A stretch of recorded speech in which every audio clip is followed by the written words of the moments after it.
दर्शकों, श्री काशीनाथ मिश्र जी ने भविष्य मालिका से पॉडकास्ट में जो कुछ कल की अवतार के विषय में बताया, उस आधार पर हम यह नहीं कह रहे कि यह कार्य संत रामपाल जी महाराज के द्वारा हो रहा है, लेकिन हमें ऐसा एहसास हो रहा है कि शायद यही वो परमात्मा के भेजे अवतार हैं या स्वयं परमात्मा हैं, जिन्हें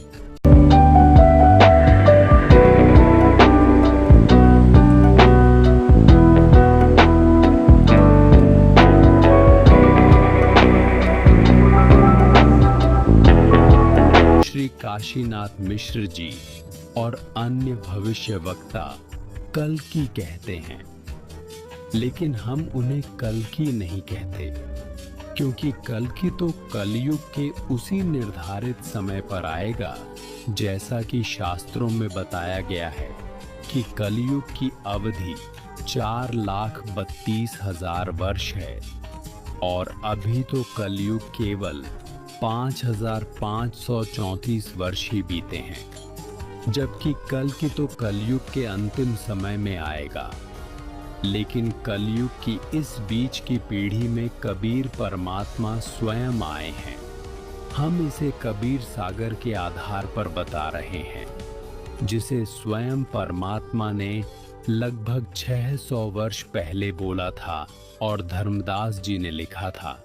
साहिब जी ने कबीर सागर में पहले ही निर्धारित कर दिया था कि कलयुग के 5,500 वर्ष बीत जाने के बाद मैं स्वयं आऊंगा और यथार्थ ज्ञान अर्थात आदि सनातनी पूजा को जन जन तक पहुंचाऊंगा। दर्शकों, कबीर सागर अर्थात स्वसम वेद बोध पृष्ठ 121 में कबीर साहिब ने कहा है, चौथा युग जब कलयुग आई, तब हम अपना अंश पठाई। काल फंद छोटे नर लोई, सकल सृष्टि परवानिक होई।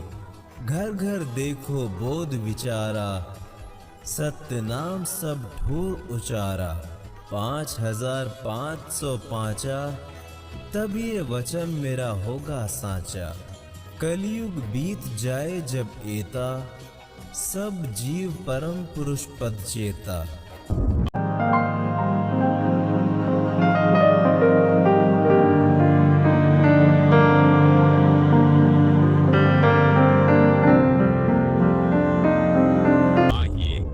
देखते हैं कलयुग के 5,505 वर्ष कब पूरे होते हैं।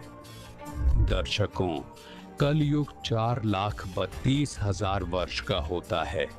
तो अब हमें देखना यह है कि आज कलयुग कितना बीत चुका है और कलयुग के 5,505 वर्ष कब पूरे होते हैं, क्योंकि कबीर साहिब जी ने भी कलयुग के 5,505 वर्ष बीतने को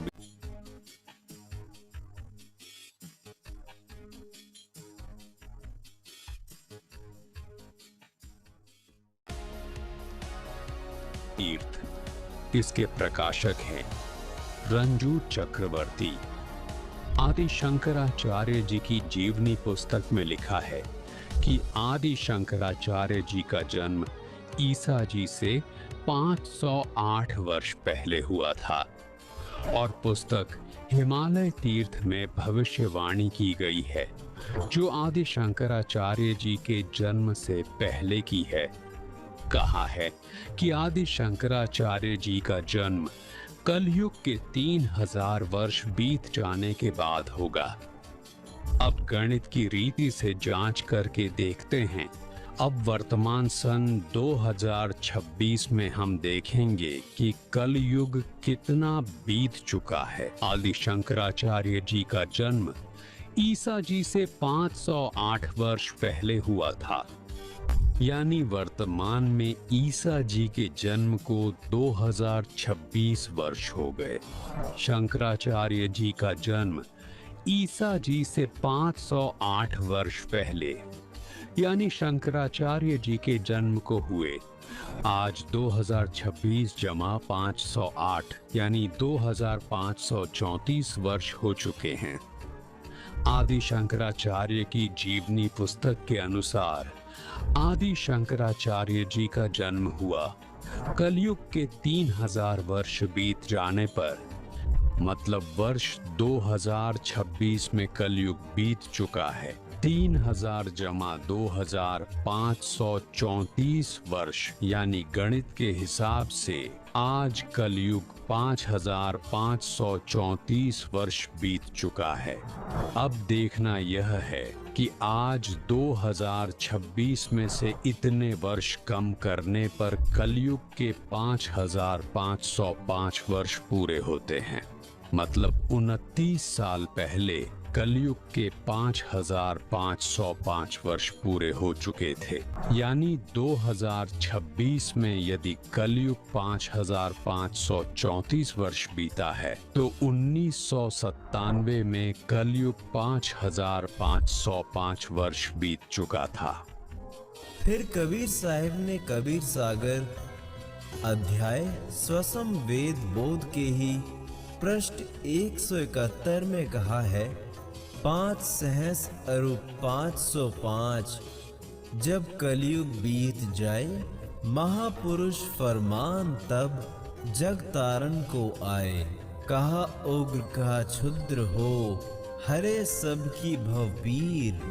100 समान समदृष्टि है, समरथ सत्य कबीर। कबीर सागर के अनुसार हमें ऐसा लग रहा है कि शायद संत रामपाल जी महाराज ही वह व्यवस्था करेंगे, क्योंकि संत रामपाल जी महाराज राजनीति को पसंद नहीं करते।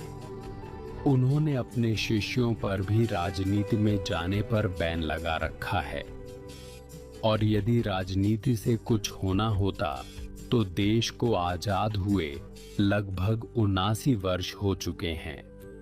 अब तक समाज में शांति और सद्भाव स्थापित हो चुका होता। लेकिन अब संत रामपाल जी महाराज धर्मनीति से चाहते हैं कि सभी मानव इंसानियत से जिए। इंसानियत से ही कोई ऐसा व्यक्ति बने जो भगवान से डरकर और दास बनकर व्यवस्था करे, लाट साहब बनकर कोई पद न पाए।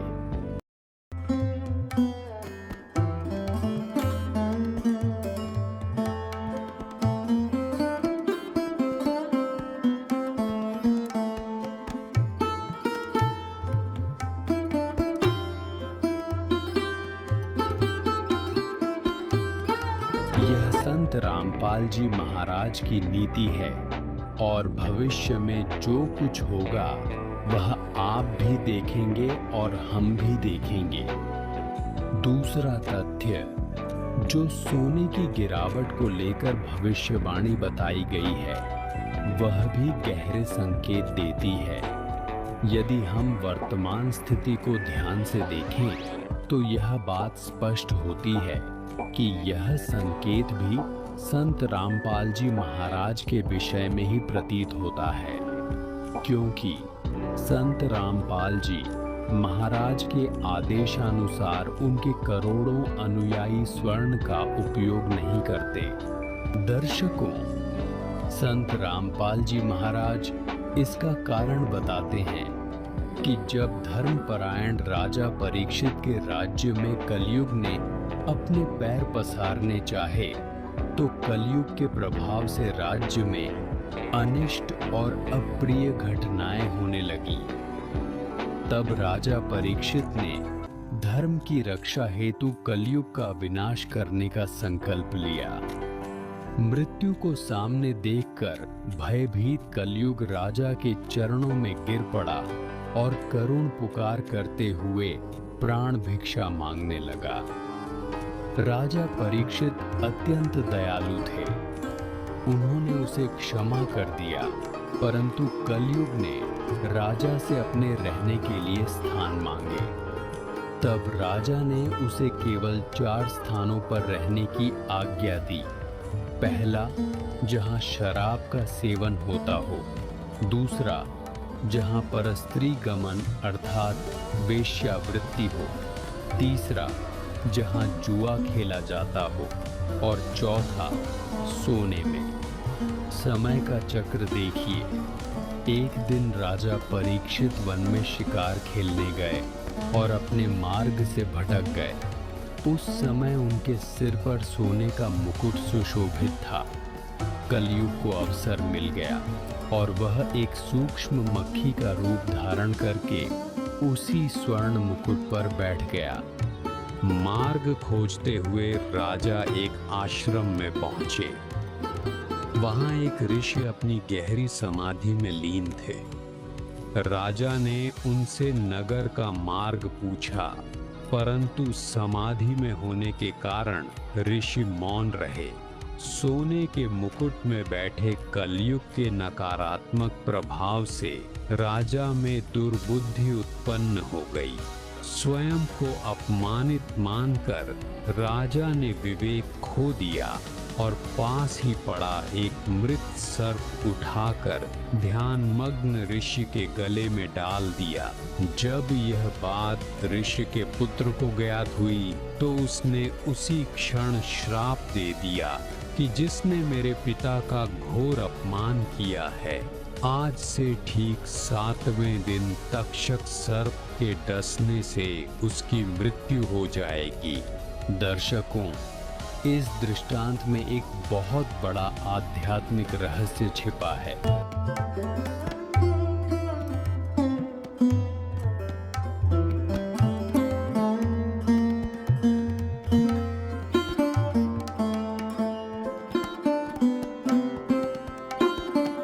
सोना केवल एक धातु या आभूषण नहीं है, यह कलयुग का वास स्थान है।